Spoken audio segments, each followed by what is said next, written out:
When it comes to the 2025 NBA Draft, this class is already shaping up as one of the strongest we've seen in years, and the talent at the top is loud.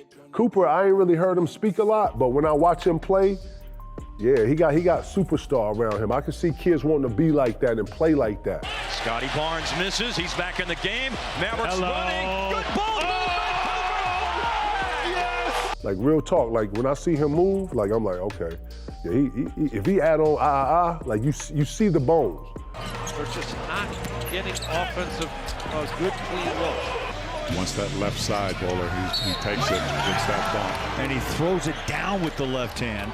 They like him a lot. Here's a catch by Cooper, pass a little behind him, but he caught it, he spins, he scores! This isn't one of those drafts where teams are squinting, hoping upside turns into production. These guys are popping now. Names like Dylan Harper, Connie Nipple, VJ Edgecombe, and Ace Bailey are already jumping off the screen. And that's just the front end of this thing. Every one of those prospects looks like a real NBA player already, not just a theory or a long-term project. You can see the body control, the feel for the game, the confidence with the ball, and the willingness to compete. These aren't players hoping to survive in the league. These are players expecting to matter. If things break right, multiple guys from this class are headed straight towards stardom. And the scary part? The draft doesn't drop off once you move past the headline names. When you slide deeper into the board, you're still finding legit contributors. Players like Cochran and Gonzalez don't scream superstar, but they absolutely project as high-level rotation guys. The kind every winning team needs. Guys who defend, move the ball, know their role, and stay in the league for a long time. That's how you know a class is real.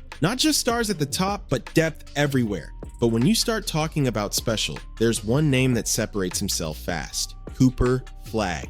I've never met someone that just can pick up things at such a high rate. And I think that's when people talk about NBA players, they wonder how this guy make it. And this guy's 6'11" and he's long and he's athletic, but he doesn't make it. A lot of it has to do with their computer, their processor. And he just processes on a rate that I've never seen before. And the wild part, even with all the hype, he's still somehow exceeding expectations. Right now in Dallas, Flagg has been lighting things up throughout December at just 18 years old, even while dealing with a nagging calf injury that's kept him sidelined again tonight. And despite that setback, the flashes haven't stopped. The confidence hasn't faded. The growth hasn't slowed. When you compare Cooper Flagg's early development, his opening debut against the Spurs versus his most recent game against Utah, it honestly doesn't look like the same player. Early on, he was cautious, a little quiet, clearly deferring to veterans like Davis and even Delo. He played within himself, maybe too respectful, almost like he was waiting for permission.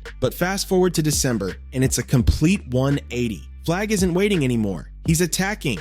He's hunting shots. He's demanding the ball in big moments. The confidence jumps off the screen. Against the Jazz, he exploded for 42 points at just 18 years old, something only a handful of players in NBA history have ever done. We haven't seen in a while somebody dominate every stop he went to. It's not like he's dominating. He's dominated 15s, he's dominated 16s, he's dominated 17s, he's dominated 18s and 19s in college. He's dominated. He's not afraid, man. He's nasty. Like, he's not afraid to walk into places and go at people nose to nose. And you saw it when he was scrimmaging USA basketball. You saw him like with Anthony Davis, LeBron James, like all those guys, he was going at. And that list, it's short and serious. Cliff Robinson did it. Then came LeBron, Melo, Anthony Edwards, Gigi Jackson. That's elite company, no debate. But the context makes it even crazier. Look at how long it took those players to get there. KD needed 80 games. Melo took 76. LeBron hit it at 69. Cliff Robinson at 60. Gigi at 48. Ant at 41. Cooper Flagg, he dropped 42 in just his 26th game. That's 15 fewer games than Edwards and Dambrans and miles ahead of everyone else. Now pause right there. Macaud Huff Howard, because this part matters. What Cooper Flagg should be as a freshman in college versus what he actually is right now are two totally different things. He already looks like a legit NBA player, not a future maybe, not a long-term hope, a real contributor with all-star potential this season. And don't forget the path. 3 years in high school, left early,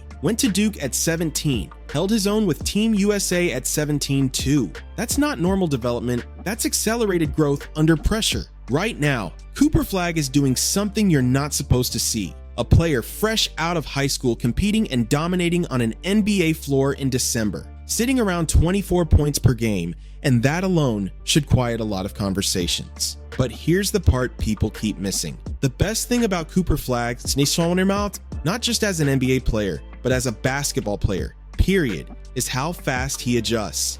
Offensive rebound, very fucking good. He in the passing lanes, very good. He's a weak side defender, very good. On-ball defender, he got a lot better on-ball defenders. You get what I'm saying? Like, he got a weak side shine. That's just defense. Offensively, he's starting to get to that little midi, that little elbow area.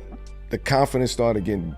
Every time the competition ramps up, he doesn't shrink, he levels up. Look back at the start and be honest. The first 13 games were solid, not spectacular. Good rookie vibes, not superstar headlines. He was learning pace, learning angles, learning how physical the league really is. Then the switch flipped. Over the last 13 games, he cranked it up. 22 points, 6 rebounds, 4 assists on 52% shooting. 7 games over 20 points and 2 games over 35. That's not random. That's adaptation in real time. So, for the Flagg critics still hanging on to doubt, what exactly are you not sold on? Scoring? He can get buckets? Defense? He's improving every week and already holds his own. Versatility? That's been his calling card from day one. He moves the ball. He doesn't hijack possessions. He plays within the flow of the offense. He's wired the right way, and winning matters, improvement matters, and doing what the team needs always comes first. That mindset, that's rare at any age. At this point, Flagg isn't just an NBA prospect, he is an NBA player.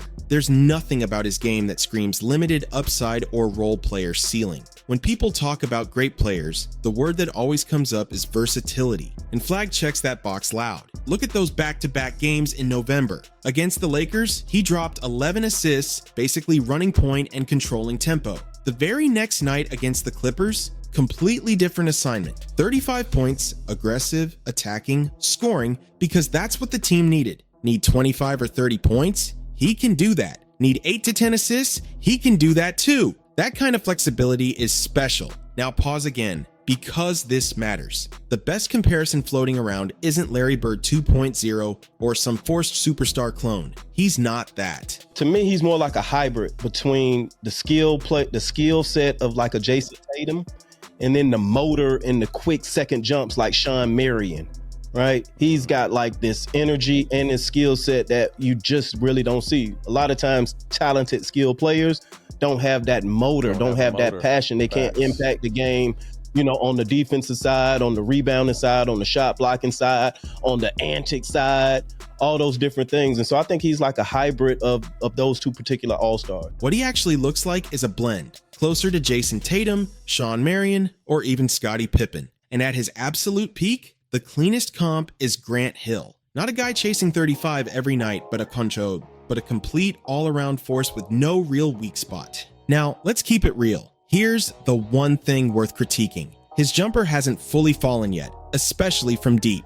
That's normal for an 18-year-old rookie. Early on, the numbers told the story. 52% from 8 to 16 feet, 40.3% mid-range, but just 26.9% from 3. That 3 ball needs work, no sugarcoating it. But here's the important part. When you zoom in on the last 13 games, everything jumps forward. 54% from 8 to 16 feet, 48.6% mid-range, and even though the 3 dipped slightly, it's still the only real flaw. His mid-range game is already a weapon. He relies on it night to night, and it's money. If that 3 starts falling consistently this year or next, this becomes a true 3-level scorer, and that version is going to be a serious problem, because once the 3 falls, defenders step out. Then it's pull-ups, drives, finishes at the rim, pick your poison. There's no safe option. That's really the takeaway. This is not just a prospect anymore. This is an NBA player right now. Nothing fluky, nothing fake. Despite a slow start, his rookie season has been flat out impressive.